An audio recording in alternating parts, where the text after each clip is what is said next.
अंबाजी भगवान शिव से विलग होकर अपने शरीर को भस्म किया, हिमालय के यहां जाकर के पार्वती जी के रूप में प्रकट हुए।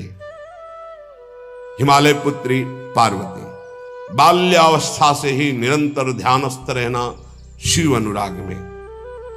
जब किशोर अवस्था हुई, किसी से कोई संभाषण नहीं करती थी माता जी, हर समय भगवान शिव के ध्यान में निमग्न रहना, कठोर तप करना शुरू कर दिया।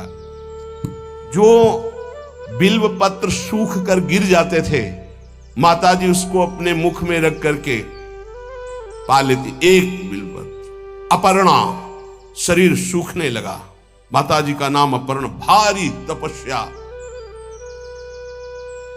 भगवान शंकर को एकदम बोध हुआ कि सती का जन्म पार्वती के रूप में हिमालय के यहां हो चुका है और वो हमारे लिए कठिन तपस्या कर रही है। तो सप्त ऋषियों को बुलाया और उनसे कहा कि जाओ इनके प्रेम की परीक्षा लो। जानते हैं, सब कुछ जानते हुए भी ये होता है। जैसे लोग कहते हैं भगवान जानते हैं अपने भक्त को, तो परीक्षा क्यों लेते हैं? तो पढ़ाया तो टीचर ने है, तो सालाना परीक्षा तो होगी ही कि तुम क्या पढ़े हो। ऐसे ही तुम्हारे प्रेम की परीक्षा होगी। तुम हरि को चाहते हो या हरि की रची हुई माया को? हरि की हुई रची हुई माया में आकर्षित हो गए तो जीरो आ जाएगा। वो हरि की तरफ देखते रहे, माया से बच गए तो नंबर आ जाएंगे। 100 के 100 आते हैं यहाँ, 98-96 नहीं आते। 2 ही चैप्टर हैं, हरि पसंद कर रहे हो या हरि की माया। हर भक्त के सामने आता है तो प्रायः लड्डू ही खाने को मिलता है। बचता वही है जो मामे वे प्रपद्यन्ते माया में ताम तरंति थे, केवल हरि। पार्वती पहि जाई तुम प्रेम परीक्षा लेहु, गिरिहि पेरि पठयहु भवन दूरी करेहु संदेहु। हे सप्तऋषियों, जाओ हमारी आज्ञा है, पार्वती की प्रेम की परीक्षा लो। यदि पास हो जाएं तो उनको तपस्या से निवृत्त करो। बोलो महादेव जी प्राप्त हो जाएंगे। जाओ भवन को चली जाओ, तपस्या की आवश्यकता नहीं। ऋषियों ने जाकर के पार्वती जी को देखा, मानो मूर्तिमान तपस्या विराजमान हो, अस्थिमात्र हुए रहे शरीर, सूखे पत्ते बिल्व के। मुनि बोले, हिमांचल नंदिनी, इतना कठोर क्या प्राप्त करना चाहती हो? किसकी आराधना कर रहे हो? तुम्हारा लक्ष्य क्या है? यदि हम सुनने के अधिकारी हों तो आप कृपा करके बता सकती हैं। पार्वती जी ने कहा, मन बड़ा सकुचाता है आपसे ये बताने में। आप लोग कहीं मेरी हंसी ना उड़ा दें जो मेरा लक्ष्य है। मैंने भी बहुत सिखाने की कोशिश की, लेकिन मेरा मन नहीं मान रहा, हठ पकड़ लिया है।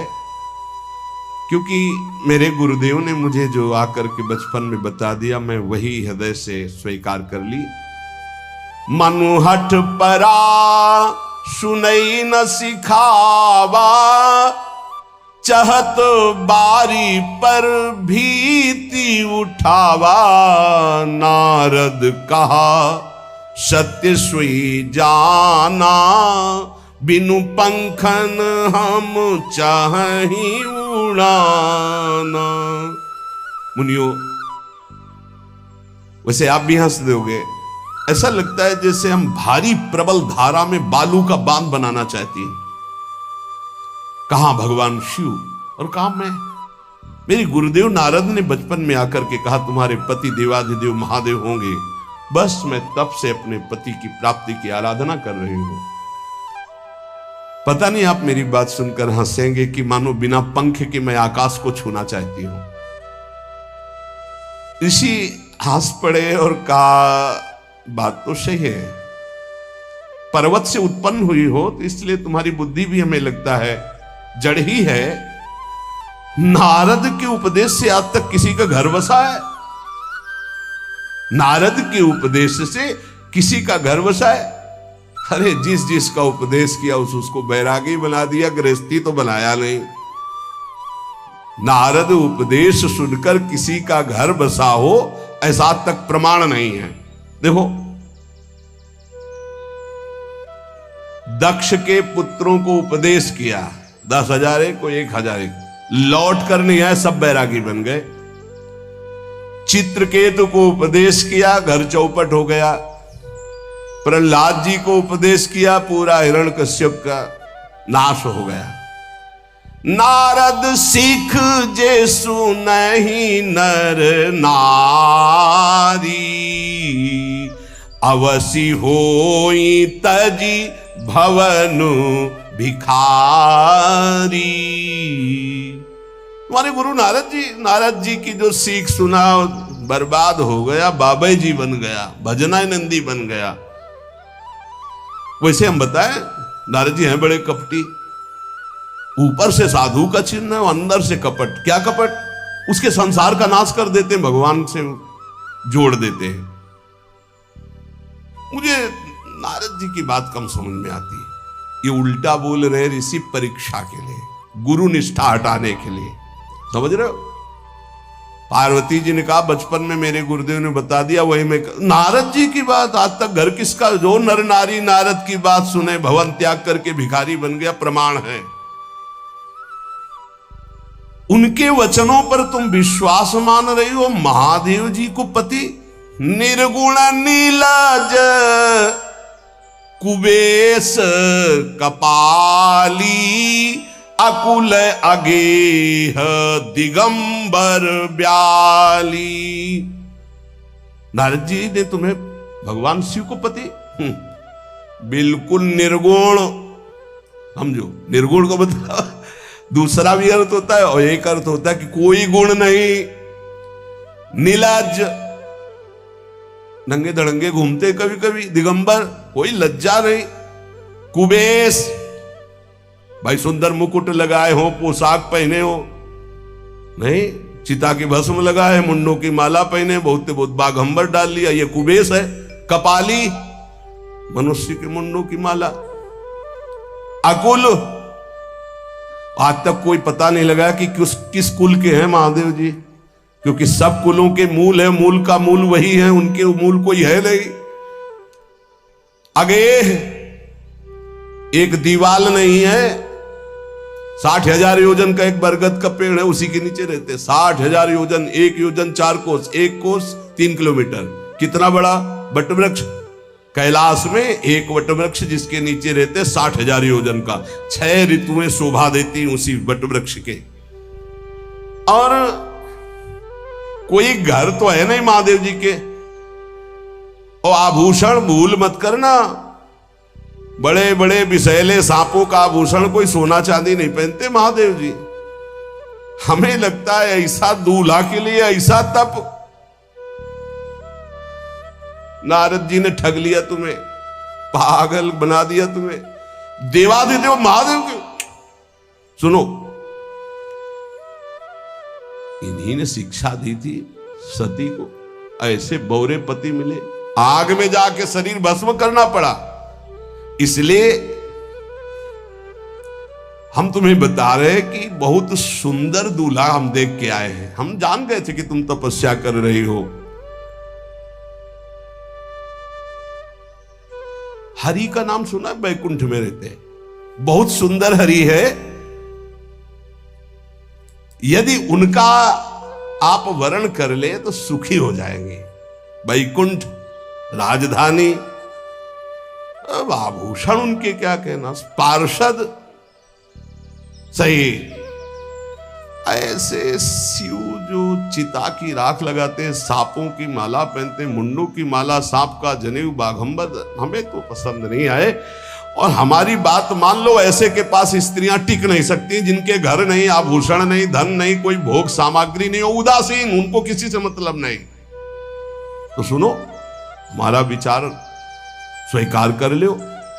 अति सुंदर सुचि सुखद सुशीला, गावहि वेद जासु जस लीला, असबर तुम्हि मिलावब आनी। बहुत सुंदर त्रिभुवनपति, बड़े सुशील गुणवान, जिनका यश वेद गाते गाते अघाते नहीं है, कोई दोष नहीं, सद्गुणों के समुद्र, लक्ष्मीपति वैकुंठाधिपति। तुम्हें कुछ नहीं करना, हां बोलो, वो आएंगे, गरुड़ पे बैठाल के ले जाएंगे, तपस्या करने की जरूरत नहीं। पार्वती जी बहुत हंसी, सुनति बिहसी कहा वचन भगवान। अच्छा अच्छा अच्छा, आपने ठीक कहा कि पर्वत से हमारा प्रादुर्भाव हुआ है, इसलिए आपको यह भी पता होगा कि पर्वत बहुत हठीला होता है, जहां डटा है वहीं डटा रह सकता है। सुनो, पर्वत से सोना भी उत्पन्न होता है, जो आग में जलाने पर भी अपना तेज बढ़ाता है, घटाता नहीं। तुम मेरे गुरुदेव के प्रति ऐसा बोले कि वो जिसको उपदेश करते हुए उसका घर उजड़ जाता है, तो बसो भवन उजरो नहीं डरो, पर नारद बचन न मैं परिहरऊं। अपने गुरुदेव के एक भी शब्द को मैं नहीं काट सकती, चाहे मेरा जीवन रहे या ना रहे। बसन हमारा और हमारा भवन, हमारा श्रृंगार, हमारा सर्वस्व, ये मिले या ना मिले, पर हमारे महादेव जी मुझे मिले। तुम आभूषणों की, वसन भूषण की बात कर रहे हो, ग्रह की बात कर रहे हो, पद की बात कर रहे हो। गुरु के बचन प्रतीति न जेहि, सपने हूं सुगम ना सुख सिद्धि तेहि। एक बात तुम्हें बता दूं सप्तऋषियों, जिसे अपने गुरुदेव के वचनों पर विश्वास नहीं, गुरुदेव का भरोसा नहीं, उसे कभी कोई सुख और सिद्धि कदा प्राप्त ही नहीं हो सकती। महादेव वो गुण भवन विष्णु सकल गुण धाम, जय कर मनुरम जाहि संते ही सन काम। आपने बताया कि महादेव में कोई गुण नहीं है और विष्णु समस्त सद्गुणों के धाम है, मैं मानती हूं, लेकिन मेरा मन महादेव जी से रम गया है। अब तो केवल महादेव जी, पहले मिलते हो सलाह करते तो तुम्हारी बात सुनती, अब तो गुरुदेव नारद जी ने जो उपदेश किया वही मैं करूंगी। अब मैं जन्म संभुहित हारा, को गुण दूषण करे विचारा। ये इष्ट निष्ठा होनी चाहिए। अब तो हमारा जन्म आराध्य देव के लिए, अब कौन गुण दोष का चिंतन करे। जन्म कोटि लग रगर हमारी, बरऊं शंभुनता रहूं कुमारी। करोड़ जन्म लूंगी, अगर इस जन्म में महादेव जी ने मिले तो करोड़ जन्म लूंगी, हर जन्म तप करूंगी, पर हमारे प्रीतम होंगे महादेव, पति होंगे महादेव। तजऊ न नारद कर उपदेशु, आपु कहीं सत बार महेशु। हजार बार आकर के, सैकड़ों बार आकर महादेव जी भी कहें कि अपने गुरुदेव के वचन छोड़ दो, तो मैं अपने गुरुदेव के वचनों का त्याग करने वाली नहीं। आप जा सकते हैं, बहुत जगत में कुंवारी कन्याएं और कुंवारे वर हैं, उनका ब्याह करा दीजिए। मेरी तो केवल एक ही बात रहेगी, हर जन्म महादेव जी के लिए। समस्त सप्तऋषियों ने साष्टांग दंडवत की और कहा, जगदम्बा आप नित्य शिव की अर्धांगिनी, भगवान शिव ने ही मुझे भेजा था आपकी परीक्षा के लिए। जाओ, भगवान शिव सब जान रहे हैं, ब्याह पक्का, अब आपको तप करने की जरूरत नहीं है। तुम माया भगवान शिव, सकल जगत पितुमात, नाई चरण सिर मुनि चले, पुनि पुनि हर्षत गात। प्रणाम करके सप्तऋषि गए, हिमांचल से कहा, सादर अपनी कन्या को लेवा लाओ और ब्याह की तैयारियां शुरू करो।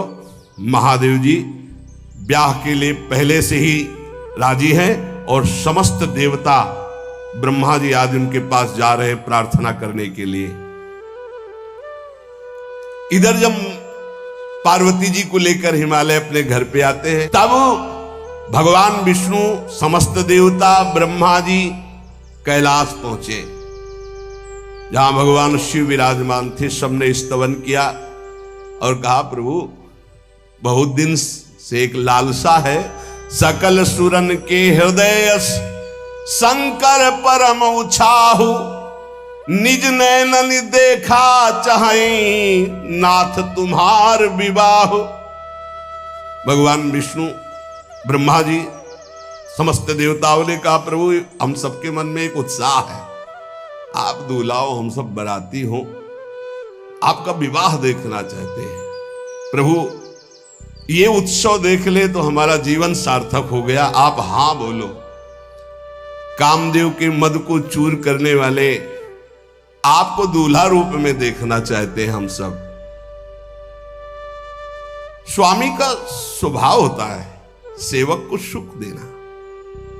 पार्वती जी ने अपार तप किया है आपके लिए, आप उनको अंगीकार कीजिए। भगवान विष्णु, ब्रह्मा जी की प्रार्थना सुन करके भगवान शिव जी ने कहा, तथास्तु, ठीक है, ब्याह पक्का। देवताओं ने नगाड़े बजाए, फूलों की वर्षा होने लगी, देवाधिदेव महादेव की जय के नारे कैलाश में गूंजने लगे। सप्तऋषि भगवान शिव के पास आए, कहा, प्रभु बड़ी अनन्य है पार्वती जी आपकी, अखंड प्रेम है। हमने बड़ा छल करके उपदेश किया, लेकिन उन्होंने कहा कि मैं नारद जी का उपदेश नहीं त्याग सकती, करोड़ों जन्म लूंगी और हर जन्म महादेव जी के लिए। भगवान शिव जी की आंतरिक वृत्ति जो पार्वती जी की प्रीति की है, उसे कोई नहीं जानता। बहुत विरह में रहे, ऐसा न समझे कि देवादिदेव महादेव जी परम उदासीन है, नहीं। सती जी के वियोग में बड़ी विचित्र दशा महादेव जी की हुई थी। सप्तऋषि फिर गए पार्वती जी के पास और कहा, भी बीच में घटना घट गई, कामदेव गया था महादेव जी की समाधि को भंग किया, तो महादेव जी ने कामदेव को भस्म कर दिया, तो अब ब्याह का मतलब क्या रह गया। भवानी ने कहा, तो तुम क्या अभी तक भगवान शिव को कामयुक्त देखते थे क्या? क्या तुम समझते हो तुम्हारे जान काम अब जा रहा? अरे अब लग शंभु रहे सबिकारा। तुम्हारी नजर में अभी तक भगवान भिखारी थे और अब काम को भस्म किया है। अरे हमने भगवान शिव की आराधना की, हमरे जानी सदा शिव जोगी, अज अनवद्य अकामो अभोगी। मैंने तो शिव को सदा ही योग संपन्न ब्रह्मबोध देखा है। वचन और कर्म से, मन से मैंने यदि भगवान शिव को अपना स्वामी माना है, योगी, अजन्मा, अनिंद्य, काम रहित, भोगहीन, तो निश्चित मुझे प्राप्त होंगे। भगवान शिव के पास फिर सप्तऋषि गए, बोले, प्रभु गजब की निष्ठा है, केवल आपके प्रति प्रेम है। ब्रह्मा जी ने लगन रची, सप्तऋषियों को बुलाया और कहा, ब्याह दोनों तरफ, ये लड़की पक्ष की लगन, ये वर पक्ष की लगन। ब्याह तय हो गया। दिन नक्षत्र घड़ी, नगाड़े बजने लगे, देवताओं के लिए सुमन वृष्टि हुई। ब्रह्मा जी ने सबको बुलाया, हिमालय ने सबको निमंत्रण दिया। बड़े बड़े पर्वत भेंट लेके आ रहे हैं, बड़े बड़े रसनिधि समुद्र भेंट लेकर के आ रहे हैं। वहां भोजन पान के लिए हिमालय के पास कोई कमी थोड़ी थी, रस की नदियां बह रही थी। विविध प्रकार के रस, विविध प्रकार के फल, विविध प्रकार के भोग वहां सब व्यवस्थित किए जा रहे हैं। ब्रह्मा जी ने कहा, देखो सबसे पहले नारायण की समाज रहेगी, दूल्हे की नहीं रहेगी, नहीं तो गाली ही पड़ेगी। हिमालय के यहां प्रवेश पाने के लिए बरातियों में सबसे पहले नारायण, फिर देवराज इंद्र का परिकर, वायु देवता, अग्नि देवता, सबसे पीछे दूल्हा की बारात। बात तय हो गई। ऐसे ऐसे सब लगे संवारन सकल सुर, वाहन विविध विमान, हो ही सगुन मंगल सुबद करही अप्सरा गान। सब अपने अपने वैभव संपन्न सब तैयार हो रहे हैं। बोले महाराज दूल्हे को तैयार किया जाए। शिव ही शंभुगन करही सिंगारा, जटा मुकुट अहि मोर संवारा। कुंडल कंकन पहिरे ब्याला, तन विभूति पट के हरि छाला। शशि ललाट सुंदर सिर गंगा, नयन तीन उपवीत भुजंगा। गरल कंठ उर नर सिर माला। अशिव वेश शिव धाम कृपाला। कर त्रिशूल अरु डमरु बिराजा, चले बसहा चढ़ी बाजही बाजा। देखी शिवहि सुरत्रिय मुस्काही, बरलायक दुल्हनी जग नाही। दूल्हे की तैयारी हो रही भाई। चिता की भस्म, चिता की भस्म। इसे पाउडर ले गए, पहले चिता की भस्म लगाई गई। अब जटाएं बांधी गई। जटाएं से त्रिभुवन को विनाश जब करना होता, जटा खोलकर जब तांडव करते तो कोई नहीं बचता। जटा कटा संभ्रमम भ्रमण निलंप निर्झरी, बिलोलवी चिवल्लरी विराजमान मूर्धनि। धगत धगत धगत जो ललाट पट्ट पावके। तीसरा नेत्र मानो विश्व का विनाश करने के लिए उसे पटबंद किए हुए विशाल जटाएं। जटा का तो मुकुट सवार आ गया। अब जटा बंध है काहे से? सांप। ये मुकुट सांप। और कुंडल करिया और भूरी भी थी। हाँ, सोने चांदी के लिए डंक मार दे तो बेहोश हो जाओ ऐसे। पहिरे ब्याला, बाजूबंद छोटे फण वाले है। कोई पनिहा, कोई दुमहा ऐसे। और ऐसे जनेऊ वासुकी नाग, गले के माला भगवान का विभूत ऐसा स्वरूप है। और शेर की छाल नीचे। शशि ललाट, द्वितीया का चंद्र। शशि ललाट, ये मुकुट द्वितीय का चंद्रमा। सुंदर सिर गंगा, भगवती गंगा। फव्वारे ले उठते जटा के बीच से गंगा जी। नयन तीन, माथे वाला बंद है, दो खुले हैं। उपवीत भुजंगा, जनेऊ वासुकी नाग। गरल कंठ, नीलकंठ विष यहां रोके हुए। और मुंडों की माला, हाथ में त्रिशूल, डमरू बंधा हुआ। नंदकेश्वर पे सवार। बोले ऐसे दूल्हा के लिए दुल्हन तो त्रिभुवन में नहीं मिलेगी। ऐसा दूल्हा दुल्हन का मिलेगी। अच्छा, दूल्हा सज गया। ब्रह्मा जी ने देखा, बोले महाराज आगे आपकी सवारी। नारायण भगवान उनके चतुर्भुज पार्षद, शोभा सुगंध सौरभ आगे गरुड़ पे सवार, पीछे हंस पे सवार ब्रह्मा जी अपना परिकर, देवराज इंद्र,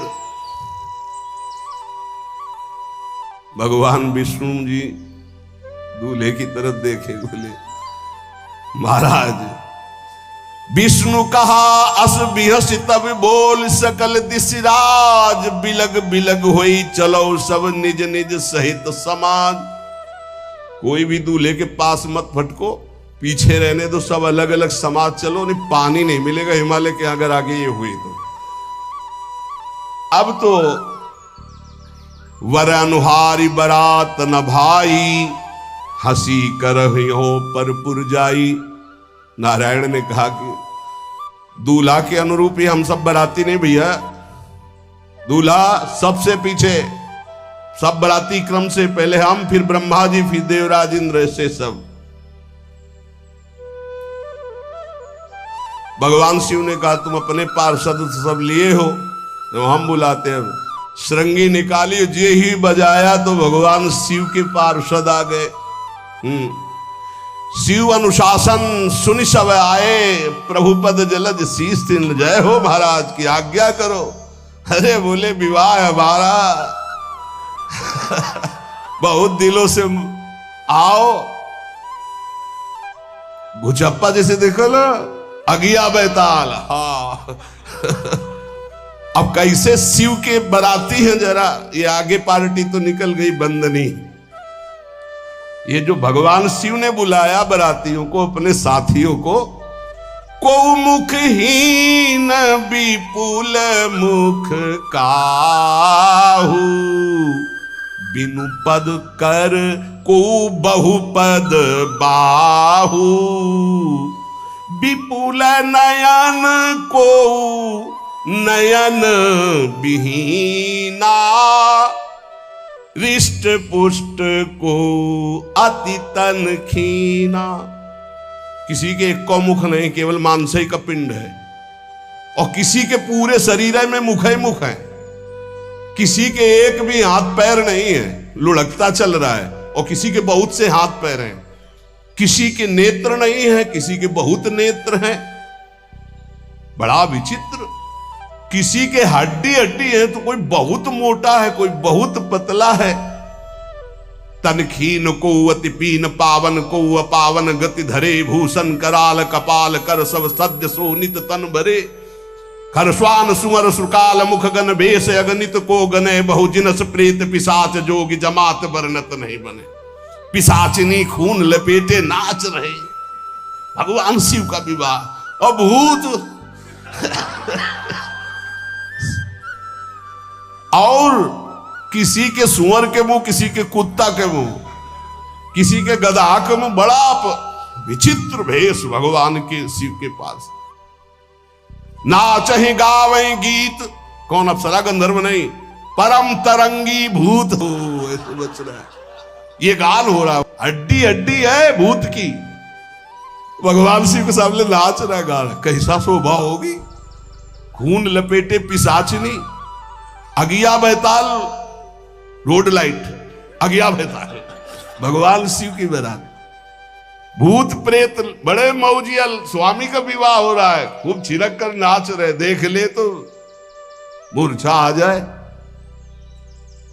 अब बनी है बारात, तो जस दूल्हा तस बनी बराता। बाजा कौन बाज रहे हैं? कोई गाल बजा रहा है, कोई मुंह बजा रहा है, और बैंड थोड़ी बज रहे, कोई चीख रहा है। तो जैसे अलग अलग नहीं, तुरही बज रही, ये बज, वहां कोई बाजे नहीं, सब भूत है। भूत प्रेत पिशाचिनी ऐसे स्वर निकल रहे हैं। अब भगवान शिव चले नंदिके पर सवार होकर, जस दूल्हा तस बनी बराता। हिमालय बड़े उत्सव में है। देवाधिदेव महादेव जी की महिमा हिमालय की पत्नी से नारद जी ने सब सुना रखी है। अब तो जितने भी सुंदर सुंदर सब पदार्थ, सब व्यवस्थाएं, सब किए, हाथ जोड़े खड़े हैं। जगदम्बा जहां विराजमान है, वहां सिद्धियों की कौन सी कमी है। ये हुआ कि जय हो बारात पधार रही है, सामवेद का गान करते हुए गरुड़ पर विराजमान भगवान। सब हिमालय वासी ओहो धन्य है, धन्य। यही दूल्हा है, बाराती है। दूल्हा तो भी बहुत है, सुंदर हो गए, सब देख के लुभायमान हो गए। नारायण परिकर सब। पीछे देखा हंस पर सवार भगवान ब्रह्मा जी, चतुर्मुख, वेद सब। दूल्हा पीछे, गांव के नगर के लोग है ना, ये दूल्हा नहीं, सयाने लोग कहते हैं दूल्हा। दूल्हा तो ये तो ब्रह्मा जी है। देवराज इंद्र, ये दूल्हा? नहीं नहीं नहीं, ये दूल्हा नहीं, ये दूल्हे के बाराती है। वो गजब, इतने सुंदर दूल्हे के बाराती, तो दूल्हा तो फिर।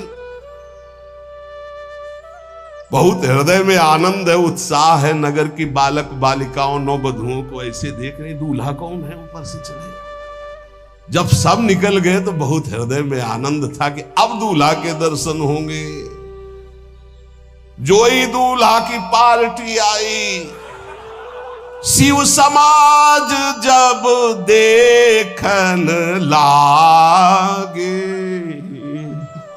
भीतरी चले बाहन सब, जितने अगवाली कर ले आए थे धोती संभाल के जान बचा के भागे। जो बड़े बूढ़े थे, जो महिमा सुने थे, वो धरी धीरज ताहा रहे सयाने, बड़ी हिम्मत करके रुके कि शिव हैं। लेकिन जो नौजवान बालिकाएं, बूढ़ी नौबहुएं, ये को वहां मंगलाचार में नहीं टिकी, सब अगवानी भाग पड़ी। धीरज धर करके बालक घर में पहुंचते, जवान पहुंचते, बहुएं, क्या बात है, तुम लोग भयभीत क्यों हो गए? कोई घटना घटी क्या ब्याह में? कहीं काह कही जाई न बाता, ये जमकर धार की धो बरियाता। बारात है, यमराज की पूरी सेना आ गई है। भैया दूल्हा देखा कैसा? बोले बरु बौराह बस असवारा, ब्याल कपाल विभूषण छारा। देखा है दूल्हा? बरु बौराह बावरा है। क्यों? बैल पे सवार है, सांप की माला पहले, भस्म चिता की लगाए, मुंडों की माला है। अरे पूछो मत, ऐसा दूल्हा। दूल्हे के शरीर तन छार, ब्याल कपाल भूषण, नगन जटिल भयंकरा, संगभूत प्रेत पिशाच जोगिल, बिकट मुख रजनी चरा। जी के लौट के बता रहे, भाग्य मनाओ, जो जियत रहा है बारात देखत, पुण्य बढ़ते ही कर सही। जिंदा लौट आए, बड़े पुण्य समझो। जो बारात देख ले और जिंदा रह जाए, बड़े भाग्य तिनके। देखी सोमा विवाह घर घर बात सब लड़कन, सबने कहा कि अगर दूल्हा को बाराती को देख के जिंदा रह जाए तो विवाह देख पावेगा, मतलब जिंदा नहीं रहेगा। जो बड़े बुजुर्ग थे वो समझा रहे, देखो भगवान शिव हैं, ये उनकी समाज है। सबको वास दिलाया गया। अब आरती करने के लिए, सुमंगल गाने के लिए नवीन स्त्रियां पार्वती जी की माता के साथ आ रही। मैना सोने की थाल है, बड़ा आनंद है। दूल्हा का प्रथम दर्शन और आरती लेके जे भी देखा दूल्हा को, यही दूल्हा है। हाँ, भारी रोष पैदा हुआ कि नारद जी ने बर्बाद कर दिया हमारा घर। हमारी बिटिया सूखे पत्ते खा के इसके लिए भजन करती रही। मैना जी ने पीछे मुड़ के देखा, एक भी नहीं स्त्री थी, अकेले थाली लिए खड़ी थी। लौट के आई, उन्होंने कहा कि सब भाग क्यों पड़ी? बोले प्राण बचाए, ऐसे ऐसे करिया फुसकार रहे थे। कोई थाली पटक दी, आरती की गई। पार्वती जी को गोद में बैठाला और रोने लगी। बिटिया ऐसे के लिए भजन किए हो, ऐसे के लिए तपस्या किए हो? आंसू भर के कहा कि विधाता की बुद्धि मारी गई, जिसने तुम्हारी जैसी सुंदर कन्या, वो ऐसा बावरा दूल्हा, ये संयोग रचा है। बुद्धि खराब हो गई ब्रह्मा की।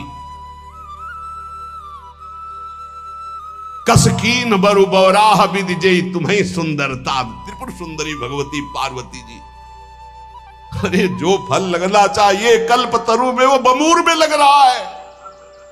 ये आज वही दिल उत्सव, ब्याह का उत्सव भगवान शिव। अच्छा तो मेरा निर्णय सुन लिया जाए मैना जी का, अगर मेरी बात नहीं मानी गई तो हिमालय के शिखर से अपनी बेटी को लेके गिर के आत्महत्या कर लूंगी, ब्याह नहीं होने दूंगी, फाइनल। तुम सहित गिरते गिरो पावक जरो, आग में जल जाऊंगी अपनी बेटी को लेके, समुद्र में डूब जाऊंगी, लेकिन ऐसे बोरे बोरा जो ये बर है इसके साथ ब्याह नहीं होने दूंगी, पक्का। सब रोने लगी मैना जी का आदेश सुनकर।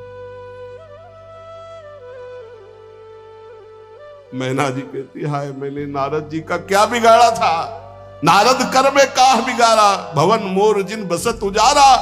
कितना बढ़िया सब चल रहा था, बेटी को उपदेश किया कि वर तुम्हारे शिव देवाधिदेव महादेव, बर्बाद कर दिया सब। ऐसा दूल्हा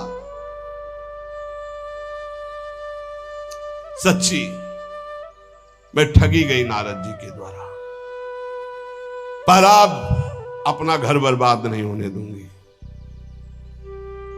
क्या जाने नारद जी बेटी का प्रेम क्या होता है, बांझ कभी प्रसव की पीड़ा जानती है, क्या जाने बाबा जी है हमारी बेटी हो ऐसा दूल्हा। जब देखा कि मां बहुत गुरुदेव को उल्टा सीधा बोल रही है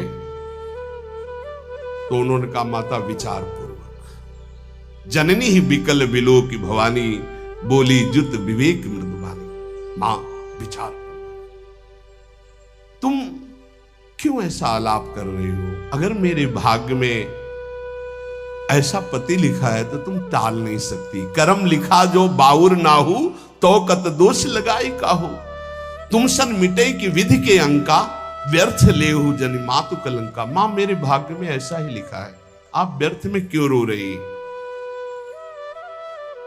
जब पार्वती जी की ऐसी करुण बात सुनी तो सब स्त्रियां रोने लगी, विधाता को दोष लगा रही। नारद जी के पास हिमालय गए, बोले हम तो संभाल लेंगे, घर में सब गड़बड़ हो गया। अरे इनको समझाते कि ठीक से आते, कैसे आए हैं ये, जैसे विनाश कर ले आए हो। अरे ब्याह कर ले आए, घर में सब बिगड़ गया, मैना बिखर गई, ब्याह बंद, अब नहीं होगा, संभालो जाके। नारद जी गए और जाकर के मैना को कहा